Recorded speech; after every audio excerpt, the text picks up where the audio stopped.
It's not about becoming bulletproof to life situations. Becoming emotionally stronger means experiencing emotions but also having the skills to recover and grow from it. So let's get straight to the 5 habits that help us develop this life skill and make it a part of our daily approach to life, because it is something that makes us more resilient to stress. Hey there, welcome back. My name is Nandita, and if like me, you too would like to have a bigger say in how things look in your life, essentially limit those its complicated moments, then this channel is for you. Labeling our emotions clearly is important, because if we don't know what we are dealing with, how are we even going to deal with it?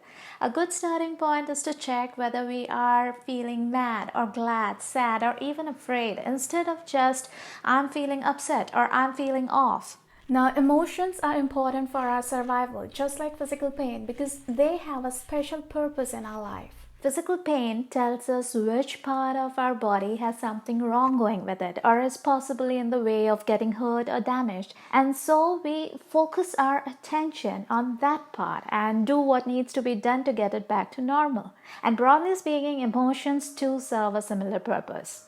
They are there to make us aware of our thoughts, both conscious and unconscious. Like getting angry would mean we don't like something, and so taking action to solve that problem. Or getting jealous would mean that we would like to have something in our life, and it would be a good idea to keep working towards that. According to psychotherapist and international speaker Sherry Van Dyke, emotions are really helpful to analyze and handle situations effectively, but they start hurting the quality of our life when they stay on after delivering the message, because they clutter up our life. We are more aware of when we start experiencing an emotion, but pay very less attention to when we stopped experiencing it.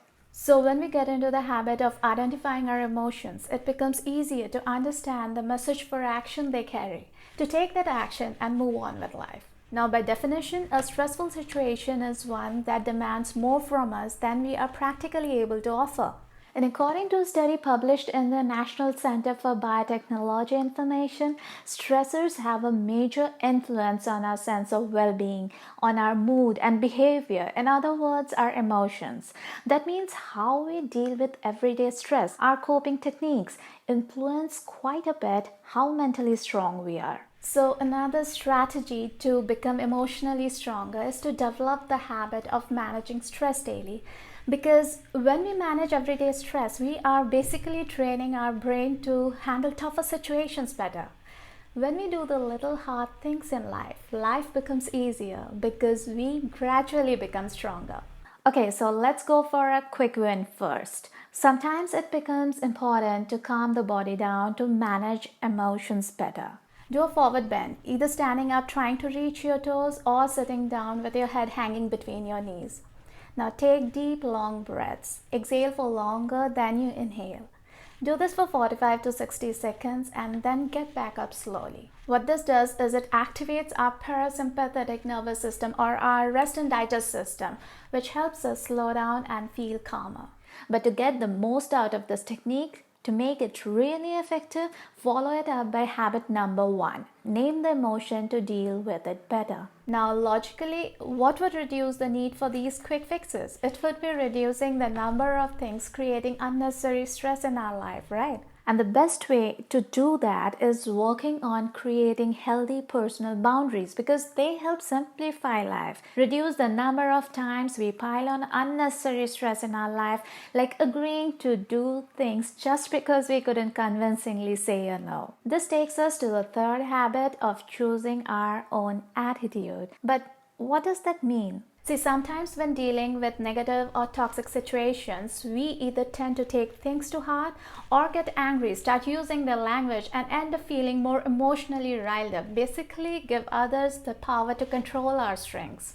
But when we decide not to mirror their attitude, speak up without getting emotionally involved, we are choosing an attitude that gives us more control over our emotions, helps us see what's truly important and what's really not. And the key is to keep our focus on our priorities, understand where we need to build boundaries and which things are simply diverting us from what we want in life.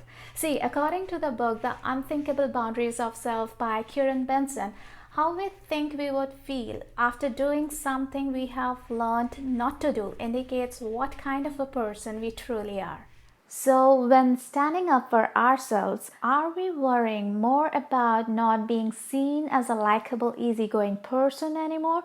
Or are we thinking more about the peace of mind it would bring? Shows where we are on a journey of becoming emotionally stronger.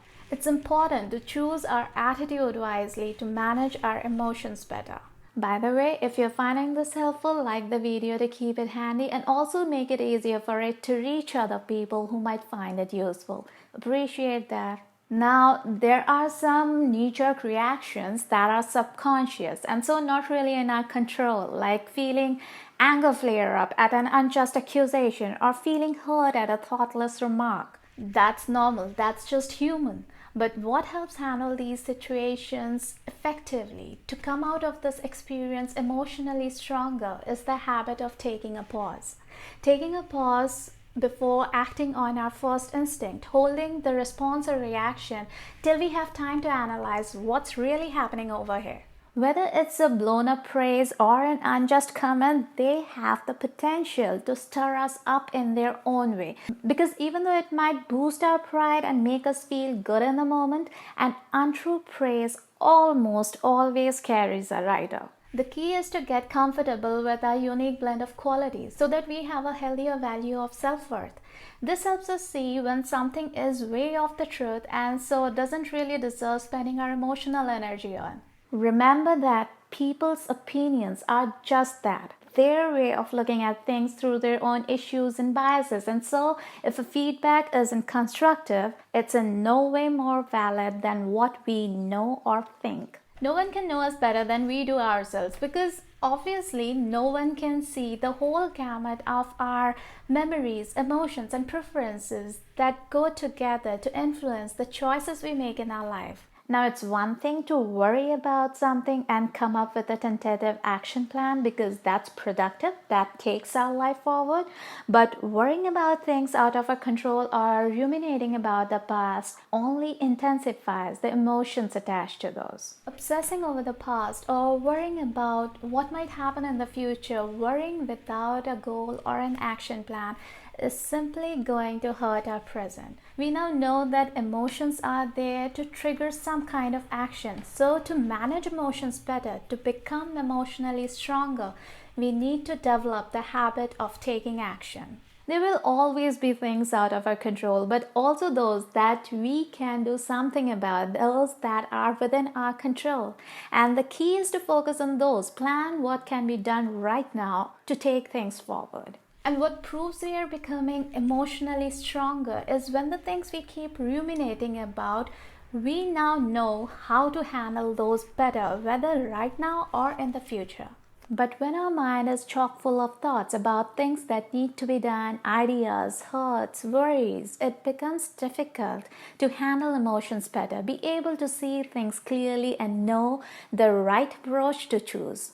All that clutter really makes it difficult to focus effectively. So it's really important to keep our mental space organized, to do those little things that declutter our mind. But that's a discussion for another time, and I'll link the video over here for you to check it out. But before I leave, here's a pro tip. If there's an emotion that has delivered its message but is still getting in your way to take action to move forward, try acting opposite to what it's making you want to do. It will reduce the intensity of that emotion. You take care, and I'll see you soon.